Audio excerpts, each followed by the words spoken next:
Brownfields and the effect on people in close proximity. I chose brownfields because I was interested in seeing where all the energy we consume ends up. This was my first thought, then I began to think more deeply about it, and I wanted to know what was being done about brownfields, who they were affecting, and also what the government was doing about them.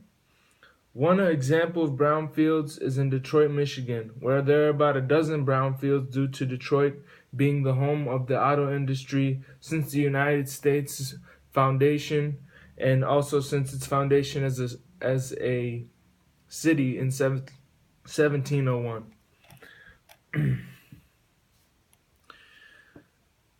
Brownfields can be all right situations if they're not around people, they're far from anybody, and they're not affecting those around them. But they can also be very bad situations for the people around them.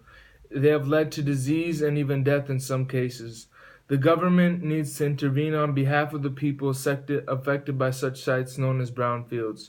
And the major way the government has been doing such are through nationwide voluntary cleanup programs and also taxing companies for discarding of waste in an improper fashion. The cleaning and redevelopment of these sites is essential to having a better environment and economy.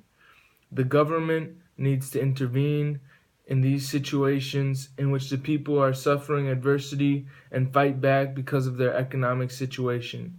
Because there are no government programs designed at saving these sites from their current state by taxing these companies, we know it's harder for poor people to fight back because they don't have the resources and the ability to hire lawyers and the legal functions that are necessary for you to file a complaint or file a suit against the government. If people are in a better economic situation, they're more likely to have friends in powerful places and their voice will more likely be heard. So brownfields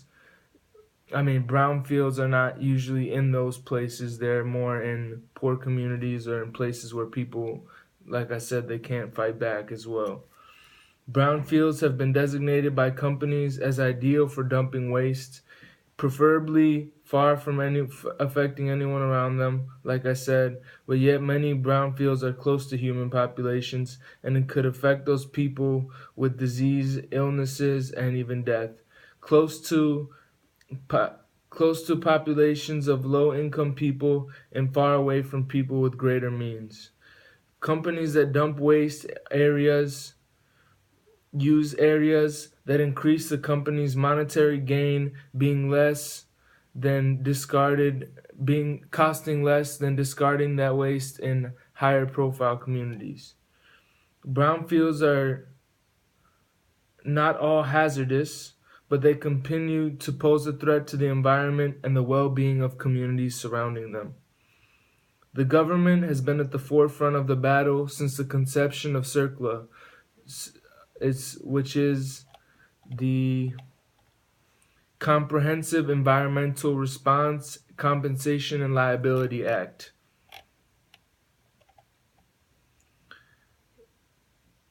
And CERCLA has to act to clean up and redevelop these sites. Despite the government efforts, it is up to the parties responsible to clean up and reutilize brownfields for the benefit of the economy and the well-being of the environment.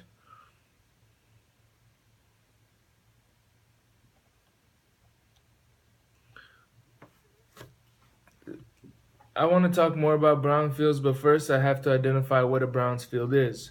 A brownfield is a property expansion, redevelopment, or reuse of which may be complicated by the presence or potential presence of a hazardous substance, pollutant, or contaminant. The people who create brownfields are manufacturing and power producing companies. They dump their waste and or leave, for example, in Detroit, leave a lot of metal that's discarded that doesn't need to be used anymore, and use those sites to dump that waste, and they just leave to for if their company expands or if they have other opportunities in another place, they just pick up shop and leave and leave that to the people around them, and that's not all right, and that's not benefiting anyone. The policy that's in place to counteract these brownfields is CERCLA. Like I just said, the Comprehensive Environmental Response and Compensation Liability Act.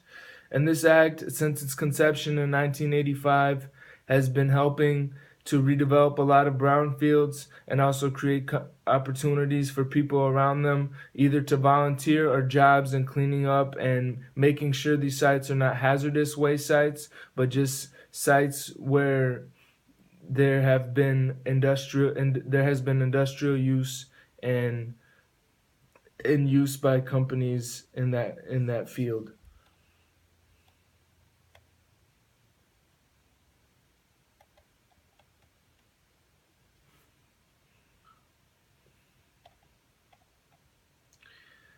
The most important and the biggest thing that states are doing to counteract brownfields are VCPs, voluntary cleanup programs, and every state has one. And those are opportunities for communities to get involved in brownfield redevelopment. In the 40s and 50s, there were no laws governing industrial companies dumping their waste, and there were also no rules against them creating landfills. But brownfields now and brownfields.